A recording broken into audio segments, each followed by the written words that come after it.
Let me ask you something. If someone looked at how you spent the last 30 days of your life, your time, your energy, your attention, would it reflect the life you want or the life you're reacting to? Most of us don't actually choose how we live. We respond, we scroll, we rush.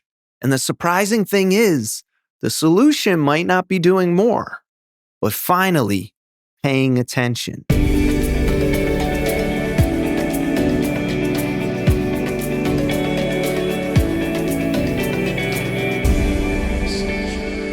Hello and welcome to Uplifted Living, the podcast for living uplifted. I'm Nick Gilbert, and I want to thank you for tuning in today. As a lifelong learner in the field of education, I aspire to acquire and share knowledge that inspires growth, clarity, and purpose. So if you're someone who wants to live more intentionally, not just stay busy, but truly present, I hope you're ready for today's episode. Today, we're talking about mindfulness and intentionality, but not in a perfect routine kind of way. This isn't about becoming some hyper-optimized person who wakes up at 5 a.m. and tracks everything. This episode is about something simpler, and honestly, something more human. How do we stop living on autopilot? How do we pay attention to our lives again? And we're going to explore that through the lens of the bullet journal method by Ryder Carroll. Not as a notebook trend, but as a practice that blends mindfulness, productivity, and self-discovery. That's actually how the official bullet journal site describes the method, and Ryder himself frames it as a way to align actions with values, living intentionally and sustainably. So if you've ever felt like your days are full, but your life feels blurry, this one's for you. Why distraction feels so normal right now? Let's name what many of us are experiencing. It's not just that we're busy. It's that our attention is constantly being pulled, and that affects how we feel, how we think, and how we live. Here's a striking piece of recent research.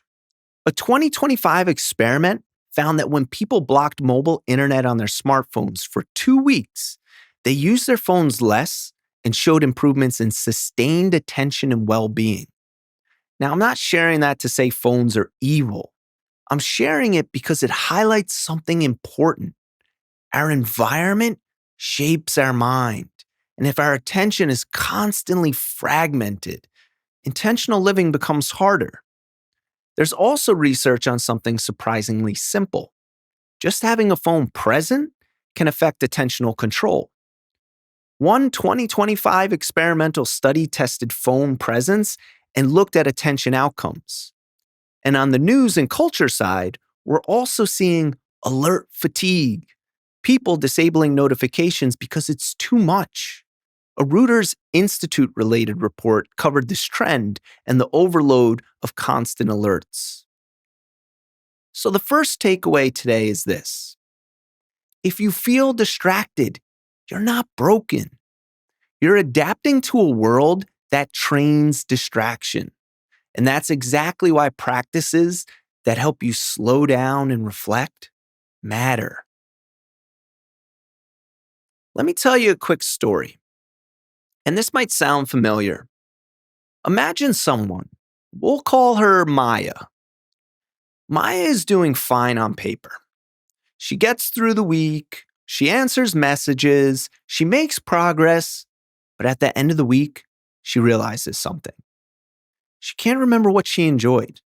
She can't remember what mattered. And she definitely can't remember what she chose intentionally. Her week happened to her. I'm going to say that again. Her week happened to her. That's autopilot. And the reason this matters is because you can be productive and still feel disconnected from your life. So the goal isn't do more. It's pay attention. What the bullet journal method really is. Let's clear something up. When people hear bullet journal, they often picture artsy spreads, colored markers, aesthetic layouts. But the method itself, the one Ryder Carroll teaches, is meant to be simple, flexible, and functional. The official description emphasizes it as a system combining mindfulness, productivity, and self discovery, tracking the past, organizing the present, and planning the future. And Ryder frames it as a way of living intentionally, aligning actions with values and cultivating who you are in every moment. That's a huge reframe. The bullet journal isn't a productivity system you serve, it's a mindfulness framework that serves you. Why writing things down changes your brain. Now let's talk science in a grounded way. There's a long history of research on writing as a mental health tool. Expressive writing, for example, writing about emotional or stressful experiences, has been studied for decades. A major review notes the field has hundreds of studies and references meta-analytical evidence showing small but meaningful overall effects on health and functioning outcomes. And journaling doesn't always have to be heavy or trauma-focused. There's also research on positive effect journaling, writing in a way that emphasizes positive emotions and meaning. A randomized trial explored a 12-week internet-based positive effect journaling intervention for people with elevated anxiety systems. And gratitude-related writing has been studied extensively too. A 2023 systematic review and meta-analysis of gratitude interventions found improvements in well-being and mental health outcomes with reduced anxiety and depression symptoms across trials. A more recent 2025 meta-analysis in PNAS also found gratitude interventions tend to produce small increases in well-being across a large body of studies. So here's the point. Writing is not magic. Writing is a mechanism. It slows you down.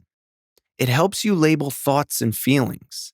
It makes the invisible visible. And that's mindfulness. The migration question, the heart of intentionality. One of the most powerful parts of the bullet journal method is reflection through a practice often described as reviewing and migrating tasks. Even if you don't use the exact bullet journal structure, the concept is life-changing.